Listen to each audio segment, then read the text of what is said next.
एक बार की बात है, गौतम बुद्ध अपने शिष्यों के साथ एक गांव से दूर जंगल की तरफ जा रहे थे। गर्मी के दिन थे और रास्ता भी बहुत लंबा था। गौतम बुद्ध अपने शिष्यों सहित बहुत देर से चल रहे थे, जिस वजह से उन्हें बहुत प्यास लगती है।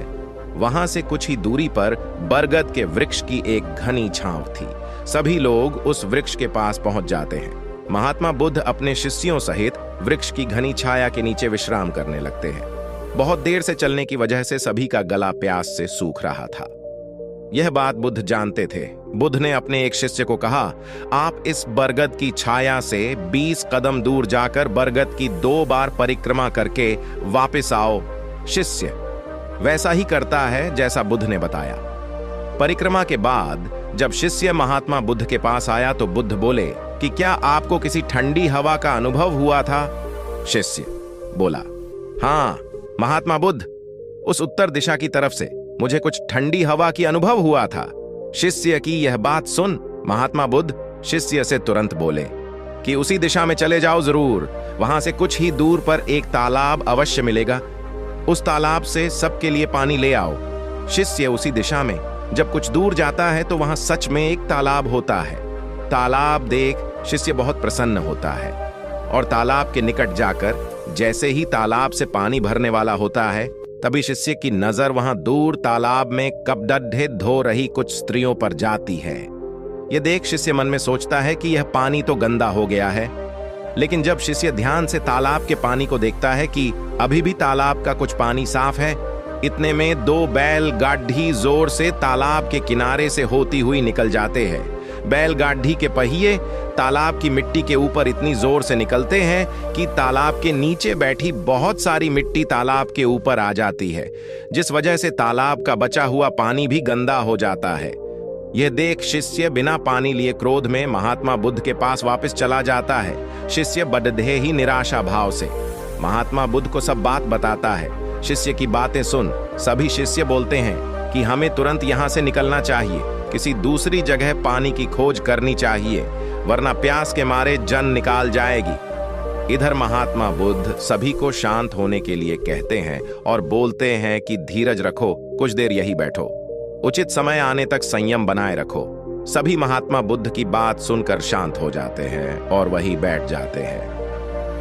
कुछ समय बीत जाने के बाद महात्मा बुद्ध फिर से अपने शिष्य को उसी तालाब से पानी लाने के लिए कहते हैं। शिष्य बिना कोई सवाल किए उसी तालाब से पानी लेने के लिए फिर से चला जाता है। तालाब की हालत देख शिष्य को यकीन नहीं होता। तालाब का पानी पूरी तरह से साफ होता है।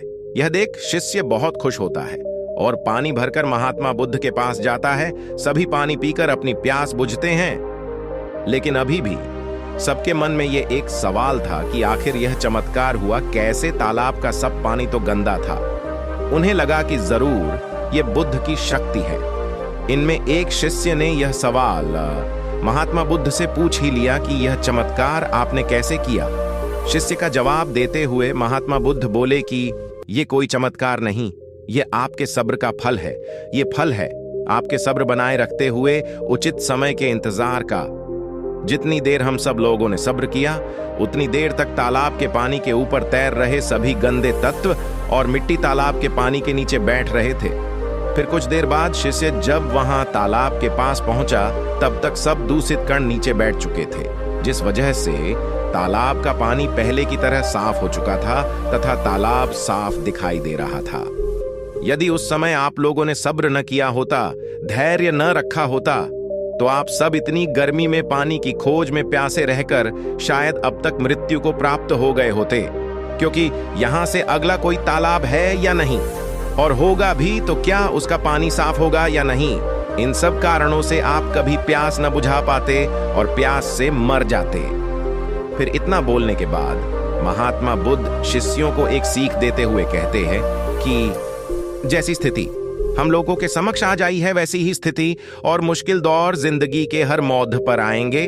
तब उस समय भी आपको ऐसे ही संयम बनाए रखना होगा और अपने विवेक से काम लेते हुए ही आपको एक उचित फैसले के साथ सही नतीजे पर पहुंचना होगा। हर मुश्किल दौर में सब्र रखते हुए ऐसे ही शांत मन से ही कोई फैसला लेना चाहिए जिसका आपके और दूसरों के लिए अच्छा हो। क्योंकि ऐसी स्थितियों में लोग अक्सर गुस्से में आकर अपना सब्र खो देते हैं और गुस्से तथा जल्दबाजी में गलत काम और फैसला कर बैठते हैं, जिसका बुरा परिणाम उनको भविष्य में देखने को मिलता है, जिसमें खुद का नुकसान अधिक होता है। कुछ परिस्थितियां जीवन में ऐसी होती हैं जहां हमें सब्र बनाए रखते हुए उचित समय का इंतजार करना होता है, लेकिन लोग अक्सर यहीं पर अपना सब्र खो देते हैं और उचित समय आने का इंतजार नहीं करते, जिस वजह से उनको आगे चलकर दुख और मुश्किलों का सामना करना पड़ता है। हमरे द्वारा लिया गया आज का फैसला हमरे आने वाले कल की खुशी और दुख को निश्चित करता है।